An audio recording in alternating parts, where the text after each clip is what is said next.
Greetings, family. Good evening, or grand rising, or good afternoon, depending on where in the world you are.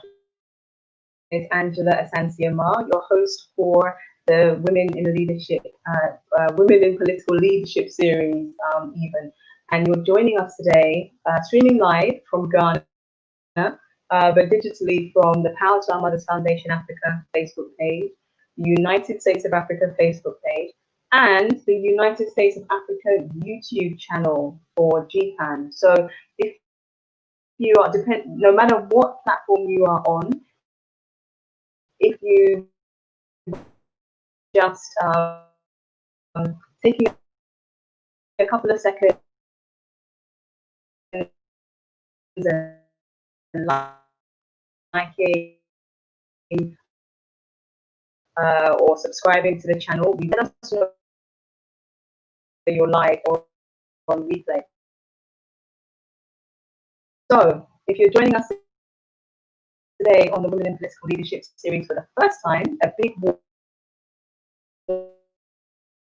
welcome to you. The purpose of this show and this platform is for us to have full, frank, open discussions about the underrepresentation there is of more women to actually enter into political leadership of the population. So today I'm really thrilled to be joined by O'Neal, and a little bit of background about Sister Tricia. She is a successful, well-known radio presenter and DJ and has been for over 16 years. She's the joint founder of the NXG, as in the Nzingah X as in Malcolm X Garvey movement, and a wonderful mother of 4 beautiful children. Tricia's been playing music since she was a young girl, and as a result, in her teens, she became part of an all-girl sound system called the Black Beauty Crew, which was later on funded by the Prince's Trust. In her early 20s, she then went on to relocate from Nottingham to London with her first son. And then after getting married and having a third child, she had an opportunity to present a gospel show on a local community radio station, and that was what spearheaded her professional radio presenting career. She has since gone on to DJ at various events, including weddings, and in different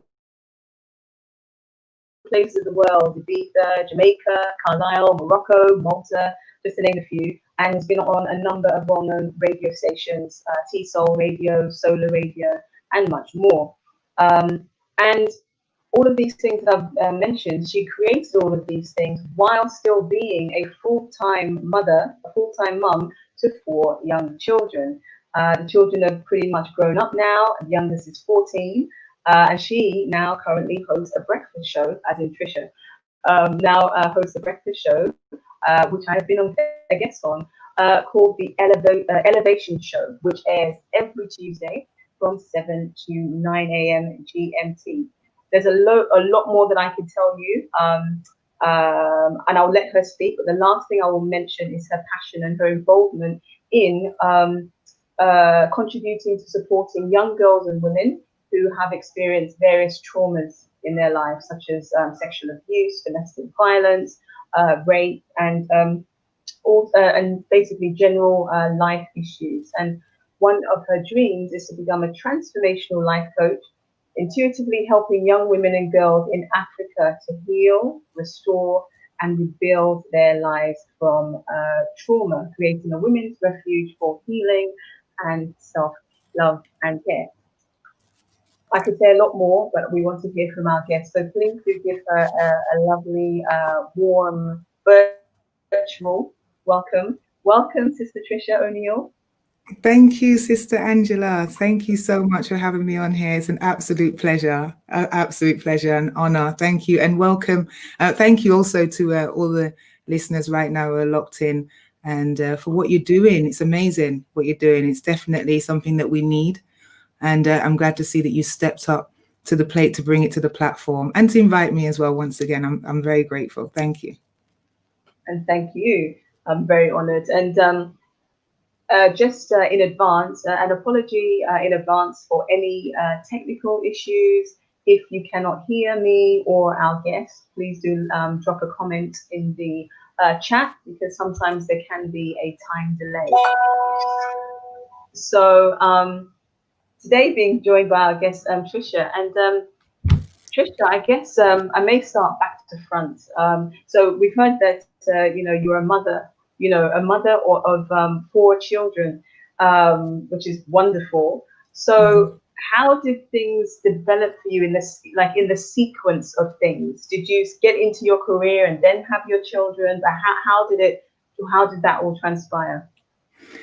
Well, do you know what? No, it's one of those stories of, you're going to ruin your life if you have a child as a teenager, and that's it. Your whole life is messed up, and that pretty much was the beginning of my life. I became a mother as a teenager, so I didn't really know at the time what I wanted to do. I had ideas. I knew I wanted to be famous. That was one of the things I wanted to be, and I definitely wanted to be in media or something in some way or another. But I had a child, my first child, as a teenager, and I got married in my 20s.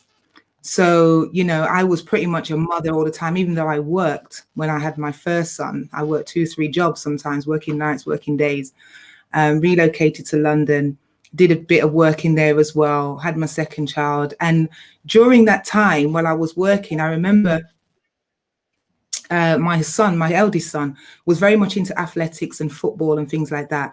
So therefore it meant there was times where I needed to be available to take him to the classes or whatever, be there when he was performing, and that interfered with work.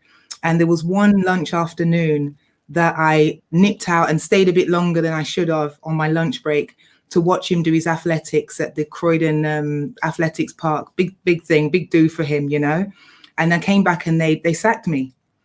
And I said, you know what? I was doing that for my children. I was working for my child. I was actually out doing something for my child.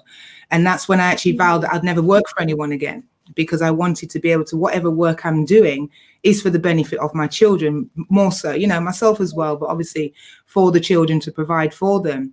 So I spent a lot of time at home. After that, I stayed at home, making sure I was available for Jerome whenever. And then when I got married, I had my daughter. So she's my 3rd child. I was now really bored. Like, I've got to do something, because I'm a doer. I'm an action person. So, I at the time I was in church and, very much into my prayer life. Still am, but not in the church at the so to speak. But asked the Most High, what can I do? I'm at home, 3 children. I need to do something. And I kept getting the message that it's in your house. It's in your house. And I kept saying, what's in my house? And lo and behold, one day I looked up at the wall, and in my house at the time, I had this big collection of music, CDs. And, I was very, very much into my music. So I had a big collection of CDs on the wall. And what happened was that night, I was woken with a dream that I was going to put on an event. It was going to be a dinner and dance. And it was for, single Christian people to mingle. So I did this. I've never put on an event before, never done anything like that. So I started to make the arrangement. My then husband, we were making these arrangements, and we got a venue and did all the things that we thought was meant to happen to do an event. Cut a long story short, I was out flyering, advertising for this event. I met a young man, and he was flyering as well for his event. So he said, how about we both share each other's flyers? So that's what we did. 2 weeks later, after the event, by the way, the event, nobody turned up. It's probably about 2 people turned up to the event. I'd spent a good few hundreds of pounds on this event, and it just didn't happen. 3 people turned up, and then they stayed for a little bit and left. But I'll tell you something that was quite remarkable, was quite poignant for me. The two of the friends that were there supporting me actually said, you know what, close the doors, and you're going to play tonight, because I was DJing. You're going to DJ as if this room is full. So imagine the room full, they said to me, just imagine it full. It's the first time I'd actually said publicly, I'm going to DJ for anyone in that sense. Imagine the room is full. And I did that. And we played for the night. They let us stay there. We played for the night. It was rocking. There was about 5 of us in the room. And it was like a real gig. So anyway, fast forward now, 2 weeks later after the event, the gentleman who I'd met, who some may know now as Roy Samuels, you've probably seen him on The Voice and stuff like that. That was Roger Samuels, who I first met. He called me and asked me if I had music. I said, yeah, I've got some music. He then said, have you ever been on radio? And I said, no. He said, would you like to? And I said, well, me being me, I'm always going to take, look at the opportunity before I decline, kind of thing, So I went ahead, and that was my first night playing on a local radio station. It was a gospel show. And on that night, I was thrown right in the deep end, Angela. They got me to interview 2 artists, one from America and one gospel group, which you probably know as Raymond and Co. I never heard of them before, never done any interview, never spoke on no microphone, no nothing. And I actually interviewed 2 artists that night. And that was the birth of what some may know me as Righteous P at the time. So that was how it all started from the get-go of radio. It started with radio. Yeah. Awesome. No, I like that, and I think it's important because you said it, but I'm going to echo it because we hear it so often. Of course, we're both mothers, we're both birth mothers, we have children, and the number of times that we do hear that we must put all of our efforts and our energies and our focus on our children, and let them grow and leave the nest as it is before we pursue any of our own passions and things like that. I'm sure you've heard it more times than you probably care to remember. And at the end of the day, it does come down to personal choice. But the point is that women can make it work for them. And then even, we do have brothers out there as well. The dynamic is different, and they're the ones that work from home and have a lot of the caring responsibility. But I think it is very important that as we go on and we look at the other things that you're doing, the fact that you were at home and you were able to build, this career around your family life and around, your children. I think that's really important. It didn't start off as being a career. It was just somebody had asked me to do a radio show. And I'm like, okay, cool. I'll just present this one show. And, it became such a big show because Roger had already cultivated that show. He'd already established that gospel show on the station. So to add a female aspect to it just made it even more greater for him, for the station, for everything. And out of that, then people started to ask me, well, do you play at parties? And that's when I was like, okay, you actually want me to come and play at your party? Yeah, we like how you play the gospel music, and I'm scratching my head like, really? So yeah, that's when, I think we then started to get some equipment. We bought some speakers. I brought this little turntable thing, CD player thing that I never got my head around. But we just started to invest in some music, and then I started to invest a bit more into the gospel music, started to listen to it and get involved. And first gig was, I think it was a church gathering. And it was a party for one of the members of the church, a birthday party. And it was a hit. I didn't know what I was doing. Honestly, I really did not know what I was doing. I just knew I'm just going to play this music. I like it, at home. I danced it. My children danced to it. And it was a hit. So that was the beginning of the feeling of doing something out there publicly, with it. Still not even thinking of it being as a career, just something that I just like to play music. People enjoy it. So, there was never any money or anything like that talked about. Nothing like that. It was all just pure for the love of music. But, as time went on, and I realized that there's a lot of people that actually would like, I think the thing was the female aspect of it. I was a female DJ, because that's what really kind of got people excited, was like, you're a woman and you DJ. It's like the two didn't sit well for some people, it was a man's thing, and so that's when it kind of got my juices going and said, okay, well then let's have a female gospel DJ then. Let's really look into this, and see how this can really happen for me. At the time, it was the radio show was working fine because it was in the evening. It didn't disturb the work, anything I need to do with the children. And then the parties, they were just here and there. So it never affected me being a mom at the time. It never came into it that it was going to make any issue with me still being a mom, being able to take them to school, pick them up from school, attend meetings, because that was really important for me, because I didn't have it myself growing up. So I always wanted to be wherever my children needed me at school or meetings or anything, that I was always available, because then, you know, you need to have your parent there to support you in different aspects. So yeah, that was, yeah, the beginning of a great thing. So then so obviously you've got that aspect of you, and you mentioned the fact that, yeah, it seemed to be not frowned upon, but yeah, there maybe was that it was odd that you were you know, a female in this industry, which then implies that it was a male dominated industry. And you know, here we are talking about women in politics, that again is a field that is dominated by men in a world that is where there are more women than men, which doesn't actually, on the one hand, you know, make sense. But so how did you move from, because one of the other things I mentioned to the viewers is the passion that you have for working with, supporting with women and girls who have been through, you know, certain life traumas. How did that come about? Well, to be honest, that's something that I've kind of always done. Coming from the background myself of sexual abuse and, you know, those sort of things happening within my own home to myself, which led me to leave home at 14, you know, to sort of get away from that. So yeah, I became pretty much independent at 14 years old.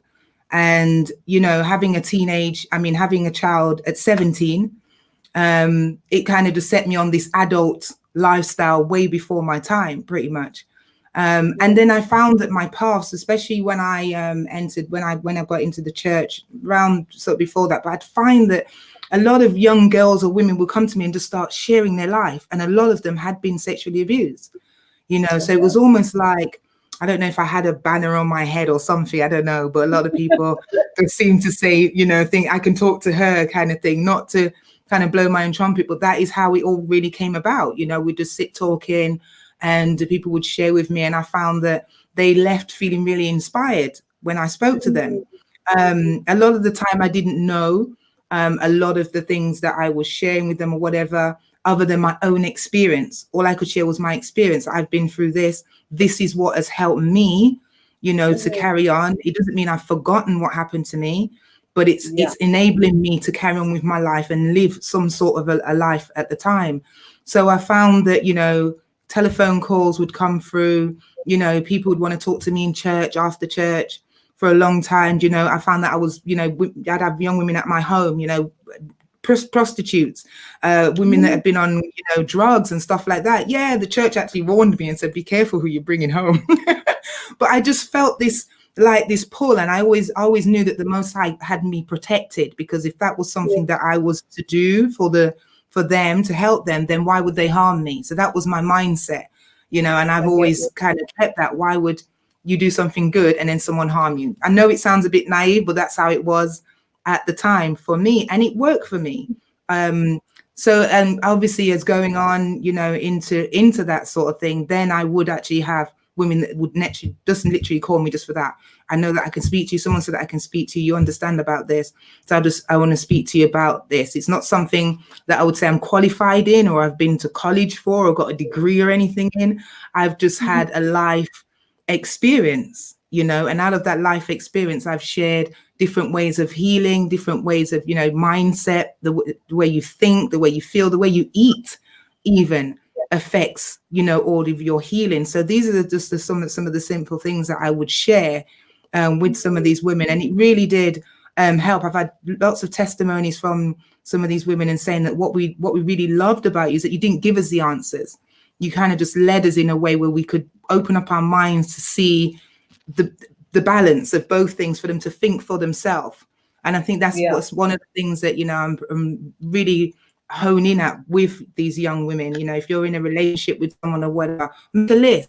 You know, what's the pros and cons of the relationship? What do you love about this person? Do you know, what don't you love about this person? And if that wasn't there, would you still be with that person? You know, I would just give them these kind of things to do, because I had to do it for myself without even realizing that I was structuring my own questions and my own answers in different relationships, different scenarios. I found myself in some crazy scenarios, you know, with different men or whatever. You know, you just don't realize that you're getting into something that could be quite life-threatening or harm you in some way or another, because you haven't had that knowledge. You haven't had somebody kind of show you that, you know, men can be this way, but they're actually looking for this, or they can say this to you, but they actually mean this. You know, I didn't have that schooling. So growing up and having to go through certain experiences, it gives you that wisdom. You know, if you want to learn from it, you will get that wisdom. And that's what I, you know, take pride in sort of sharing with young women and girls right now, in cultivating their own lives, you know, making decisions for yourself. Do you know what I mean? Don't let anyone else tell you. Follow your heart, follow your mind, write it out, and ask yourself the question. You know, we go to people a lot of the time seeking answers, but the answers are within us. You know, it's really in there. You know, we really just need to seek our own self, know ourselves, what we like, what we don't like, what we want to do, what we don't want to do, and then base your outside world on that. And if it's not sitting right with you, then it's not right. It's not right for you. You know, so that's where it all kind of started with the girls and with the women, and how it is now with those who I do support as and when they come into my awareness, you know? Yeah, no, that's it's important. It's wonderful, and it's important. And I think oftentimes we end up working with or helping people who, I guess, in some shape or form, are a reflection of us or some part of our life experience. You know, so it's almost as, you know, you may be further ahead, you know, than they are, but you can still help them. And I really feel that, you know, how they say that teaching is twice learning.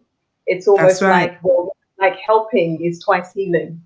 You know, it's like when you support other people, you get to continue your healing as well. So that's that is because the picture I'm gathering, like they're different areas. So what I mentioned to the viewers at the beginning about the different aspects of you, and whilst being a mother of 4 children, how then did the NXG movement come into being? And, you know, how did it come that you got to co-found that movement?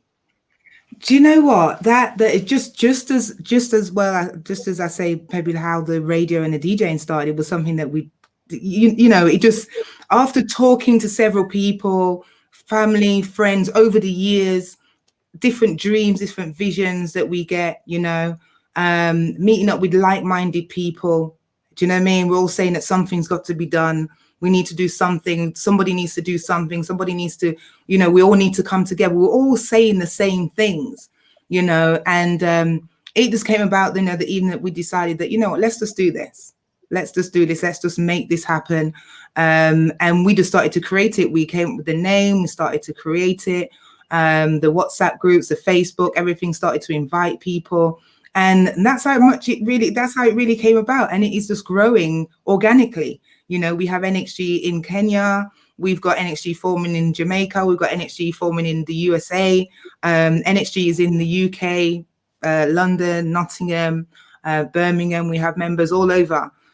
So it really has just done its own thing, you know, but the ultimate reason for the NXG is to bring about a liberation for our people. That's the ultimate goal, because we believe that liberation is what we need in order to be who we really are, culturally, spiritually, you know, physically, the way we eat, everything, you know, the way that we teach, the way that we learn, in order for us to really experience that as we should. And as, you know, other nationalities do, we need to be liberated, and we need to, you know, have our own landmass. We need to have our own schools. We need to be able to govern our own selves.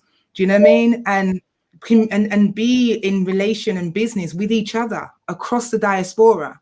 Do you know what I mean? This is what the NXG really is all about, the ultimate goal. But bringing us all together, like myself and you, Angela, you know, other women's groups, other men's groups, you know, other movements or whatever, for us all to come together as one, because we are all skin folk. Do you know what I mean? You know, we may not see eye to eye where religion's concerned and this, that, and the other. But the NXG is not about religion. It's not about politics. It's all about a oneness, being at one with self, being at one with the all. Do you know what I mean? Mind, body, and soul. So yeah, that's Nzingah X Garvey movement. You know, I'm really proud of it right now. So it's interesting what you say about absolutely. I get the point of religion and how it's a very sensitive subject for a lot of us, as we say, skin folk, you know, our brothers and sisters. It can and has caused a lot of division, and in a lot of quarters or a lot of places, it doesn't seem like we've got to the place where we can just discuss it openly, honestly, and respect each other's views on it, you know, without somebody feeling insulted or attacked. And it is something that at some stage we will need to deal with, you know, it is. Right. But the thing I was interested in what you said is that, you know, it's not about, the movement is not about politics. So I want to dig a bit deeper there in terms of, so how do you view what the movement is doing as kind of, if you like, different to politics? Because I guess we all have our own view of what politics is. I generally think that politics is basically life, as in it's you know, a system where those who are in that system, they get to control to a certain extent the quality of the lives of the citizens, like in the country that they are in that system of. So how do you see the two either completely separate, or how do you see the two as in the movement and any relationship it may have to kind of politics, even if no relationship? When they say it's not, I mean, we're always going to be at some point or another having to deal with some type of politics. And at the moment, we are sort of petitioning and advocating against the imminent threat, which is the vaccines, against our people. So in that sense, we do need to sort of communicate or have some kind of stance with or against politics. And the politics that are happening right now is a threat to us. So therefore, we don't want to engage with that. That's why we're saying liberation. Because when you have liberation, then you can govern yourselves and you know that you can heal yourselves. So you don't need to be false vaccinated, you know. So in that sense, that's where we're kind of different. We're saying, look, what the government are saying they can do, we can do for ourselves. The economy that we can have for ourselves. You know, we can create our own governed shit if that be the case, you know, and everything will be according to what we are as culturally, you know, spiritually. And there's so much corruption within the government now. I think, Angela, for too long, we have been sort of begging for an acceptance. We're always looking to, you know, fit in somewhere. We're always asking you for a job. We're always saying why you treat us, why we get the worst schools, we get the worst housing, all these things. So we as NXG are saying, well, forget asking. We're not asking anymore, you know, because we know that we've built certain things. We know what we've established, and we know that it's upon our backs that they stand.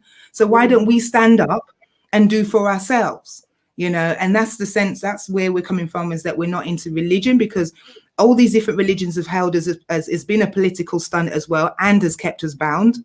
As you've said as well, it has kept us against each other, and politics as well is doing the same thing. So let's eradicate the whole thing. Let's take it on a spiritual level, on a oneness of who we are culturally. Let's look at what our needs are culturally. Do you know what I mean? And let's form something within ourselves for ourselves, you know? Absolutely. Yeah, there definitely is a lot in there. And I get, the corruption point comes up a lot. It is there. And, you know, from my point of view, we can't shy away from that. And the fact is, even in that context, when they look at corruption, I think us as Africans or melanated people, but looking at the continent, a lot is made of corruption. And of course, we cannot deny that it's there. But it's done in such a skillful way that we kind of look the other way, or don't realize that the other types of corruption that are happening off the continent are far greater and far worse. Just maybe that they may be much more polished and subtle and strategic, you see? So even in that sense, we're kind of just made to focus on how inadequate, incapable, you know, we are. And what I love about what you're saying that the movement stands for is trying to find a way to get to, like, I think I'll say like the high, almost like the highest common denominator, you know, the thing that least divides us. So like with spirit, you know, spiritual, That's right, whether or not people subscribe to a religion. Before religion, there was spirituality. We didn't have to create spirituality. Spirituality was just there, you know. That's right, because it's nature, isn't it? Yeah. Yeah, exactly. Nature, exactly that. And like you say, we are part of nature, and we have been forced to live in a way that is completely against our nature. And so it's fantastic that what this movement is seeking to do is really pull us back to our natural selves, because that is what we need. And on the one hand, I'm going to pull up this question. There's a brother that's asked a question about why we're not into politics. Can you see the question that's up on the screen? Yes. Okay. Okay. Would you like to respond? Otherwise, I will respond. Do you know what? I think many of us women have probably in some way or another had some kind of active role where not necessarily government, maybe school governors and things like that, or just on a parent teacher forum and stuff. But when it comes to government, I think, or what I feel is that we don't actually have that cultural, not everyone has that cultural upbringing where we're taught to want to subscribe to being that as a career. Do you know? I think that sometimes our parents, I think definitely more so in the African community, that's more shared, and it's something that they more aspire to be, lawyers, doctors and stuff, and politicians. Whereas in the Caribbean families, from what I know, that's not always an inspiration. It's not always something they aspire to. It's just like, it's just good enough to just go leave school and get a job. Do you know what I mean? In some households. So for that reason, I find then the women themselves are always going to be saying, well, how can I be a politician? You know, how can I be an MP? You know, how can I be that? I didn't go to college. I didn't go to university. I don't know how to speak politics. I've never read the book of law or things like that. How am I ever going to be that? Do you know? And myself, people have said to me, you could be a politician, you know, when they hear me speak certain times, they say you could be a politician. And I'll be honest with you, the thought just is like, yeah, whatever, straight, you know, where some people will be like, really? How can I do that? You know, they would look at it. But that, I believe, is, like I say, it's based upon how we're brought up. It's about our nurturing, how we're culturally nurtured, you know, the environment in which we grow up in. You know, I didn't grow up around anybody that even thought about politics, much less, you know, being on radio or anything like that. There was never that sort of people around me at that point, you know, in my early years of growing up, where it's pivotal. So, yeah, in answer to that question, I think that could be one of the reasons why we find women more so within the African Caribbean families that they're not in any kind of government role, you know. So absolutely. No, I agree wholeheartedly with you. I think we have to always also remember that, yes, there aren't many women who participate in government and politics now, and it is not unrelated. In fact, it's directly related to the fact that we as a people have gone through colonialism and imperialism. And why do we know that it's directly related to that? Because before that interruption of our story, our history, women were in all kinds of leadership positions. You had women that were leading, whether it's politically, whether it was leading battles or soldiers to war. But in every facet of society, the woman's voice and the woman was present. And then suddenly we have colonialism and imperialism, which taught us how to compete with one another. That taught us that there's only one space in the house, you know, for the house slave, and the rest of you have to stuff it out in the field. And we have just been made to, or we have continued that behavior where, you know, the higher somebody climbs, it's like they think that it's only that one spot and everybody else gets left behind. And I'm not sure how often you've heard it, Sister Tricia, but we've heard it a lot on this platform, you know, this phrase of, oh, well, women are their own worst enemies. And I think actually it's, on the one hand, that could be said of humanity, but of women. And actually you and Sister Tricia, you and I have spoken about this, that yes, it does tend to be that when a woman is ascending you know, be in her career in some kind of facet of life, she's yeah, going to higher climbs, that she tends to have less women around her.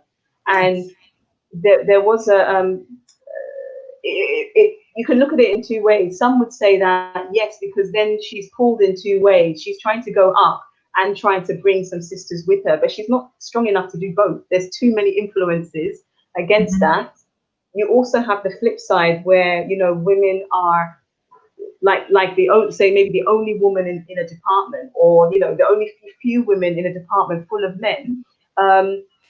They will be forced. I don't care how phenomenal, you know, formidable that woman is. Any strong minority like that in a mass majority, we're talking about one woman in a sea of men, she's going to be forced to act like them. Like in the UK, we kind of have the example of Margaret Thatcher, which, you know, she's applauded for achieving some things, but on the other hand, I mean, she had the nickname as well as Iron Lady. So, you know, she is a woman, but she was seen, or her approach was quite, you know, masculine. You know, so I think for our sisters now, more of them, our women now, more of them are seeking to step up to enter politics. I've said that yes, or I've declared that I am vying for presidency of Ghana. We've had sisters on the show who were vying for presidency of Uganda, presidency of the United States of America, presidency of Kenya, you know, so there are more women getting involved. And I think there's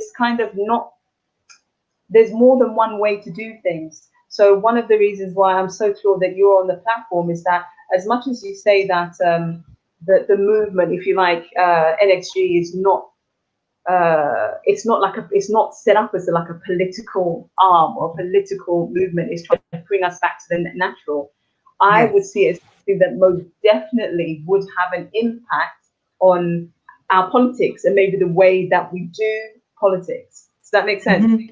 Yes, definitely. I mean, it's also been said that women are too emotional, and that's why as well, you know, some women do not go into politics, because I found that even in the DJ world, that sometimes, you know, if you told people that you had children, you weren't getting that booking.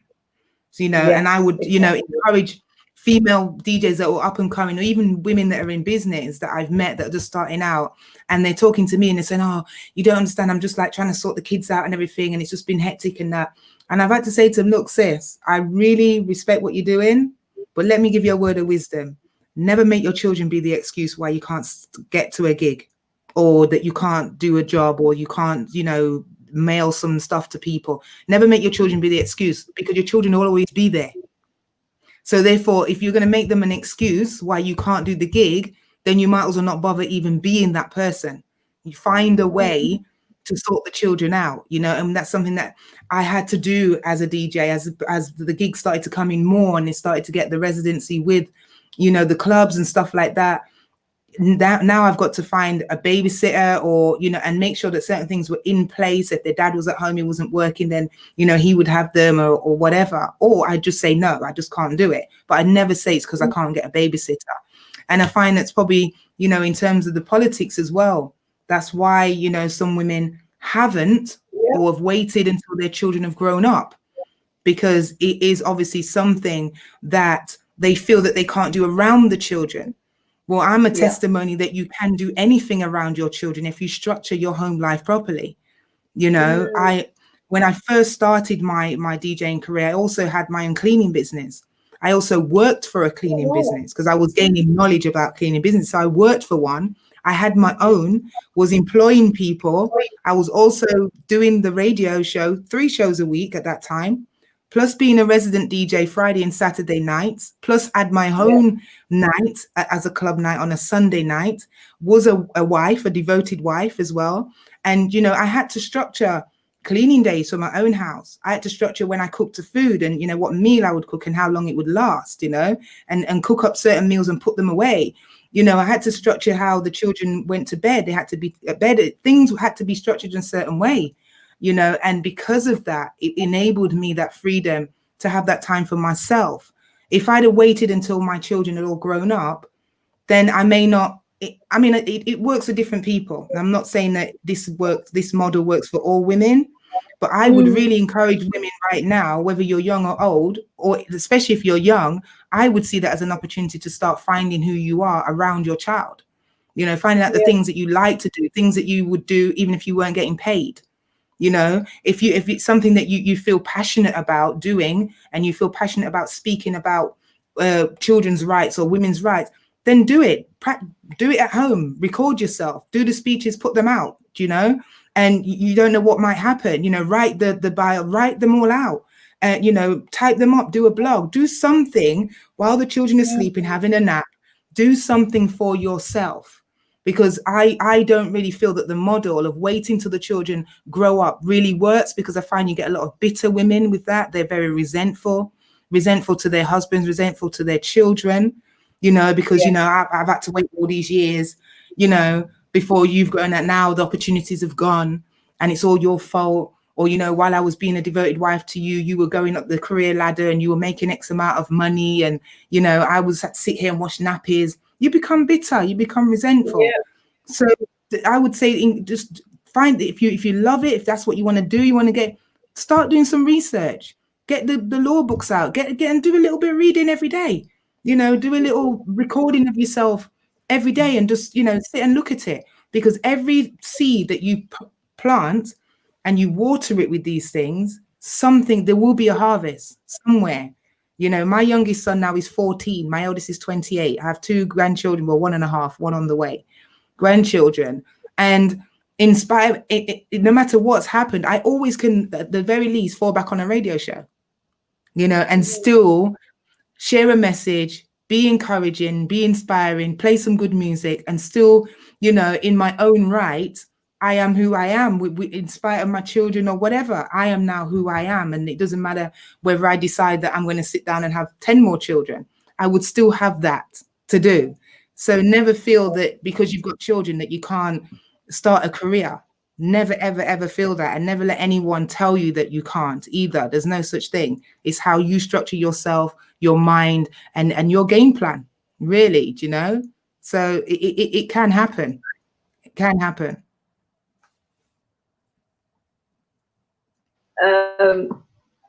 That feeds beautifully into a comment that we've had.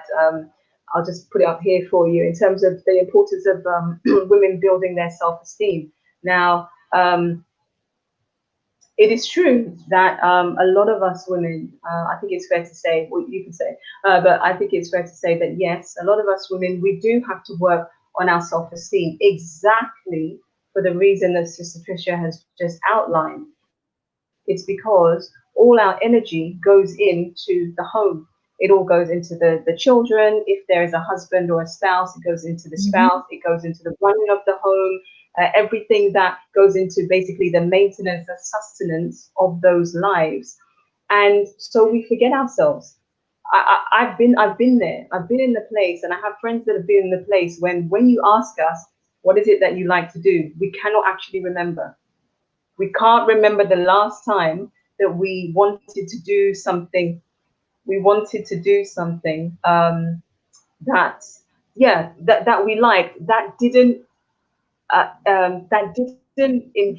revolve around, relate to the children or the husband or the partner. Exactly. Yeah. If you ask, and that's where a lot of us are, because we have just completely forgotten ourselves out of service and love to our family. But you see, that is then starts a vicious cycle, because then we've given all our energy, and that's where we are collectively as women now, and that's why we have this scenario. We've given out so much of our energy over such a long period of time, we don't have anything left for ourselves. So when Sister Tricia, when you were talking, what came to me was that in terms of why, you know, encouraging our fellow sisters, mothers, women to try and structure their time, their lives, so that they can do something they love. We're all in different. We all have different backgrounds, different socio-economic backgrounds, different locations. But what came to me is lean on your sisters, lean That's right. on another woman. We have to learn to ask for help. I know what Yes. it's like when you need help and you look around, like the women around you or the sisters around you, and you think, she's got more children than me. I shouldn't burden her. I shouldn't ask Yeah. her, you know. Yeah. Yeah. And it's funny because I have a sister-in-law and they have more children, and I used to feel that way until one day she said something to me like, "Listen, I've got 4 children. One more is not going to make any difference. Like, you Mm. could leave them for for a while, get on Yeah. and Yeah. that you're doing." So we really need to. Oh, I love this question. We really We need to do. learn We do. to at least ask our fellow sisters or our fellow mothers. They can say no, but they Mm. won't even know we need help if we don't necessarily ask. And we don't have the time to go through it on this program, but Sister Tricia, you and I have discussed in another forum this concept of the narrative of a strong Black woman, and we just Oh, keep come on. going and going Come on. and going. Come on. And we overcompensate as well. We Exactly. overcompensate for what we do. We feel like we feel guilty. And I was going to say this, so it's funny, I see the question on the screen, but we Yeah. feel guilty that we've actually gone out and done something for ourselves, that we come home and we do extra work at home just to prove that we're still mom, we're still the wife, we still can do 10 loads of washing in a day and cook up a big 3-course meal and do homework and read with you all and still make good love to you at the end of the night. Do you know what I mean? Even though we're Yes. ragged right now, And I feel that is one of the issues that we have. We overcompensate, and we don't need to do that. At the end of the day, if you've been out and done a day's work, just like your husband or partner has, then you have just as much right to come home, kick off your shoes, put on the kettle, have a cup of tea, and rest for 5-10 minutes before you do anything else. You have every right to do that. And even if you don't feel to do anything else other than do the bedtime slot, you have every right to do that. Because I believe that if you're going to be out there doing the same thing and you're providing for your family, you're helping to make things meet or to make things better or greater, then you shouldn't have any guilt. Guilt comes from like the nurturing. Guilt comes from, as you say, to lean on your sisters, but sometimes our own sisters persecute us for being that. Sometimes our own sisters Absolutely. judge us, saying, how can Yeah. you be out there and you've got the little baby? I was DJing while I was pregnant. I was full pregnant with my last son and DJing at a big, I think it was my pastor's at the time. It was her 40th birthday. It was at the big hotel in London, big to do. And I was about 7-8 months pregnant. But it didn't faze me because I was doing something that, one, that I loved, one, that people were enjoying, and two, that I hope in the future would bring about something that my children would be proud of that their mom did. And so far that is pretty much the case, my children are always saying to me, Mom, we are proud of you. You're Tricia O'Neal, and I'm like, okay, all right, calm down. But it's it's easy now. But these are the things that don't feel guilty. Never feel guilty. If you know that this is something that you're called to do and you feel a passion to do, all I'm saying is to structure it, to structure the children, because they are first and foremost. I'm not saying that you to dump your children and forget all about them. They are first and foremost. We're doing it for them. So we have to make sure that they're cared for, in the right way. If they're left with their father, that their father isn't adequate enough to do the job, because not all fathers are. And if he's not, we can help him, give him some little tips or whatever. We don't have to judge him and emasculate him either. We can encourage him, say, okay, well, this is what you need to do. This is the feeding time, da-da-da-da, boom, boom, boom. He'll work it out. He's not going to let his child starve. And the child is not going to, do poo his nappy and not get changed. Don't worry, daddy will sort it out. So try not to feel guilty. And if you do have to lean on your sisters, then make sure it's the right sisters, the sisters that really support you, not the ones that are going to take your children and talk about you behind your back and stuff. It's the ones that are really gunning for you to go. They're rearing for you to go and really want to see you succeed in what you're doing, Wonderful. And I would add, as in addition to that, or a different perspective, in the sense that for some of us who it really does take a while to do something for ourselves, and I really recognize and resonate with that guilt that comes, especially the longer that you've been doing something for everybody else but yourself. So in the beginning, it will be there. But as Sister Yeah. Tricia is saying, it's like the more you can do little things, and I think actually you have to be real with yourself. And what I mean when I say that is, like, the first time you go and do something that you really love, expect that guilt, because it will come, because it's the first time that you are doing something for yourself. And if you're not already telling yourself this, other people are telling you, oh, but you should have stayed home. Why don't you wait until they grow up? Why don't you do something in the home so you don't have to leave? And people forget that, as much as I do say that we are mothers and mother figures, that's the energy that we come with. We are unique individuals, and it is absolutely crucial that we invest in ourselves, because that equally is a powerful form of teaching for our children. So when you feel guilty, what we have to remember is that when we are focusing so much on our children, and like we said, it's like, our children are important, don't get me wrong, they are absolutely important. And remember, just think about the picture that we are painting for our children. If we are around them 24/7, or whenever, come back from school, if we're around them at 24/7, and what they see us do, or all they see us do, is be there when they wake up, sort them out for school, pick them up when school, feed them, take them to their take them to their activities, maybe prepare something for the father. If that's all they see us do, ask yourself, do your children actually know who you are? Exactly. Do your children know what you love? Do they know who you were before they came into your life? Exactly. Right? And not even that. Not even.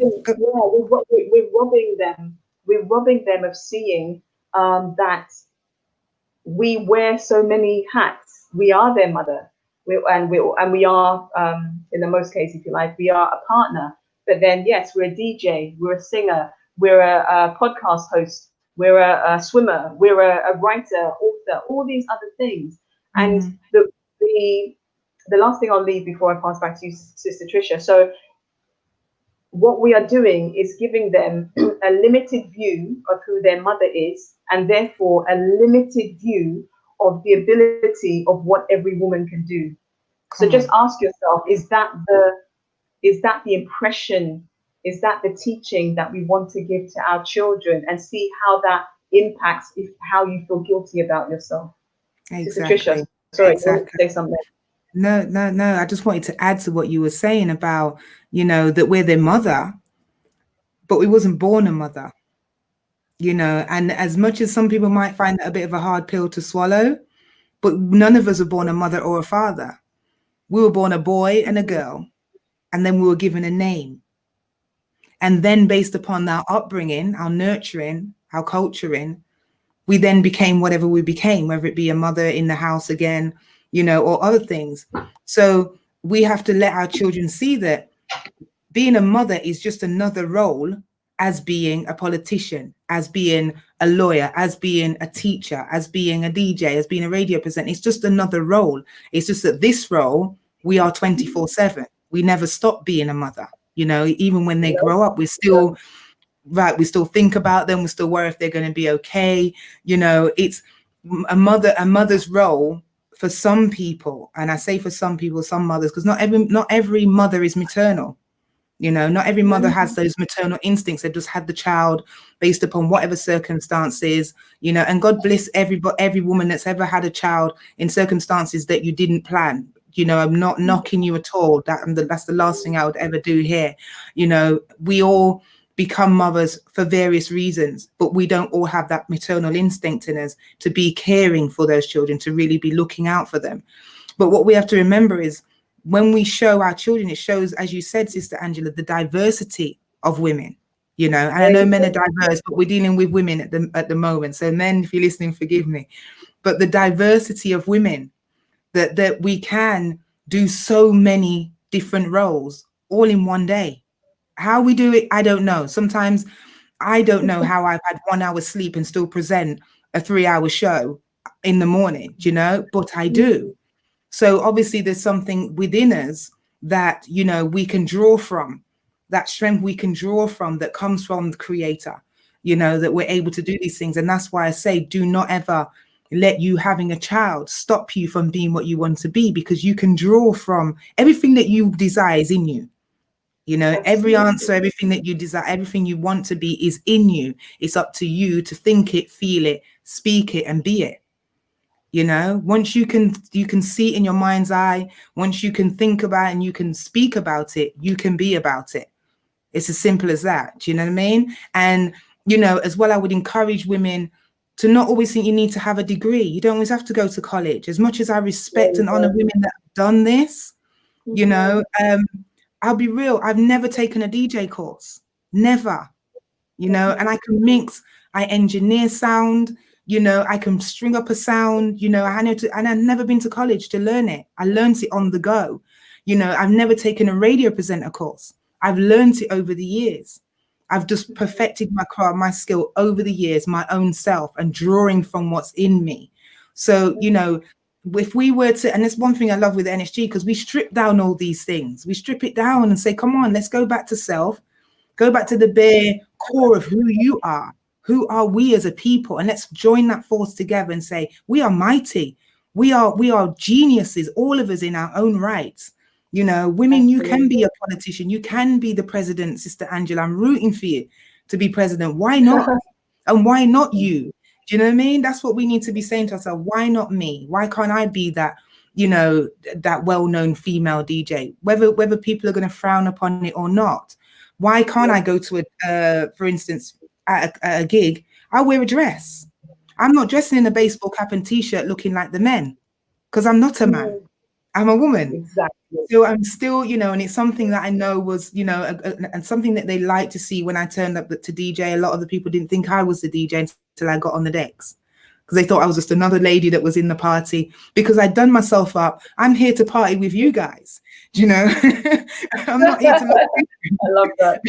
You know, I'm partying too, you know, and it's something that has encouraged a lot of women to do, to change the way they dress and stuff. I see it, you know, hair gets done now, nails, everything's getting done, and female DJs are out there doing the business and looking the business too, and it's good for us. So, you know, I think probably went off on a bit of a tangent there with your question, but just to say, let's not feel that we're any less of ability just because of these things, just because of schooling, or just because you haven't got certain support. I didn't always have support, Sister Angela. I didn't always have people rooting for me to reach those heights, or I didn't have people bringing gigs to me. I had to go out and get them myself. I didn't have people saying, come and interview this one. I had to go and look for them myself. You know, I was knocking on doors as well a lot of the time. Do you know what I mean? Like, here I am, and this is what I want to do, you know? So yeah, you build it. This forum is amazing that we've got this, that we can encourage each other, that we can support each other, that we can, you know, be there for each other in times of, you know, might be feeling a bit low, and you've got somebody on your show and they can give you a bit of encouragement, or, you know, you can come to the different other platforms that we've got and you can have a little chat. We have Zoom meetings and chats, and this is what we need. You know, we need more of these platforms that we can formulate a friendship, leaning on a sisters group, for instance. And it's a group where we're all out there and we can all kind of call and say, well, I need a babysitter in Lewisham, or we need a babysitter over in Croydon, or a babysitter in Nottingham somewhere. And we can locate these people, and we can go out and support each other. And if we pull down politics, if we pull down certain things that are in place now, we can establish those things. We can, in fact, I'm going to turn that around. By doing these things, we pull down what's already in place. By doing what we need to do and making sure that we are doing the, you know, supporting each other, slowly these other walls come down. And whether it be a physical wall or a spiritual wall or an imaginational wall, it will come down. Absolutely. And what you're saying is what we know. It's like the power is in the people. So that's whether right. We are the power. We're doing our part to build solidarity amongst the women. Either the system comes down as it is, or even if we were going and taking part in this system, it's the numbers that count. So the more of us that join together, which is what we're trying to do in different parts, the more that counts. But what I will confirm and hammer home out of what you said is that, yeah, don't allow, I won't say don't allow, it's not necessary that you have a formal or conventional education for everything. One of That's our right. female presidential aspirants in Ghana, who stood in an election just last week, she is not known to have any formal education. She's known as an illiterate. But I was so proud that she said, you know what, I'm standing. Because then the message that would send out to others around her, it's like, it's very powerful. And let's not forget that we are not given an instruction manual to raise our children. That's When you right. have the first child, we don't know. It doesn't matter. Okay, yes, we'll have maybe a mother or a grandmother or somebody, of course, that had children before. They can advise us in certain respects, but each of our children is unique and special. And there's only Right. one what's the word? One version of that one. Oh, So there's all these yeah. things for us to, however, we're still their first teachers. So don't let us sit and believe that there are these things out there that prevent us from doing what we need to do, like Sister Tricia said.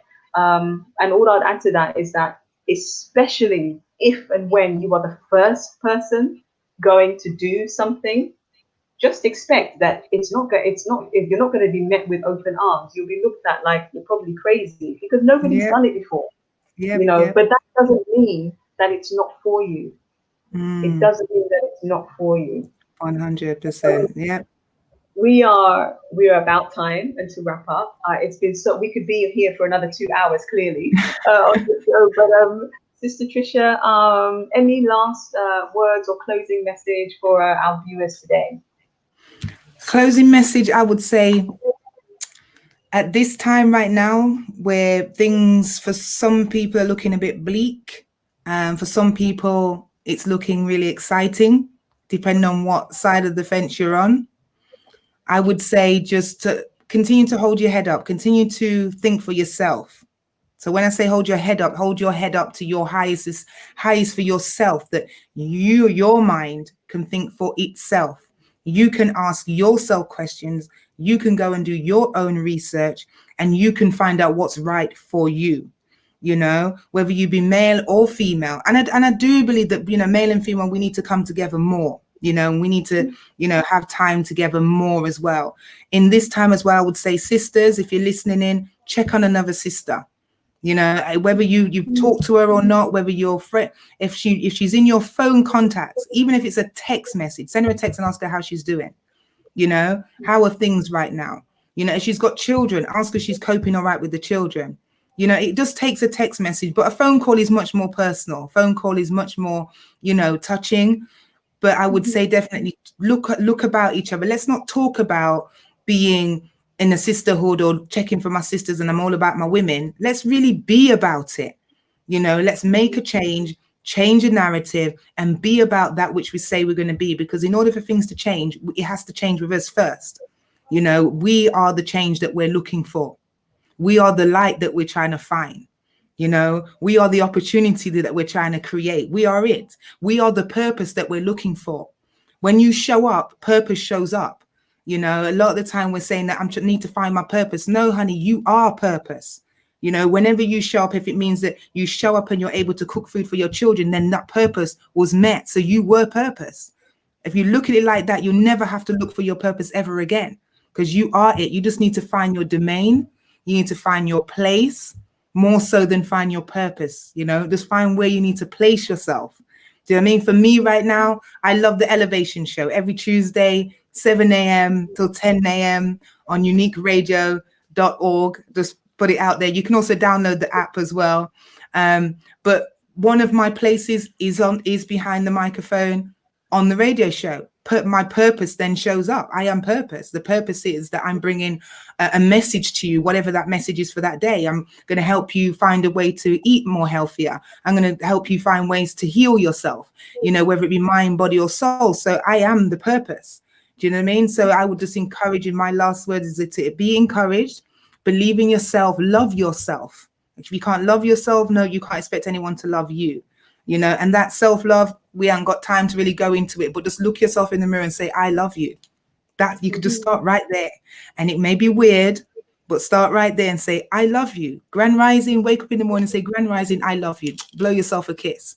Start right there. And the more you do that is the more you'll realize how much how beautiful you are and how many opportunities are out there. And if opportunity does knock, take a look at it and learn along the way. Don't just turn it down because you haven't got experience. Take a look at it, learn along the way. Richard Branson said that. I'll never forget it, you know. Exactly. So yes, make sure that that's something that we're doing. And Sister Angela, once again, thank you for the opportunity to be on here. And it's always a joy for us to have a chat anyway, you know, as we always do. And I know we need lots of time when we're talking. But thank you. And thank you to Power, you know, Power to our mothers as well for all that we're doing. You know, thank you for this wonderful forum, Women in Political Leadership series. It's been amazing. And wishing you all the best going forward, 2021.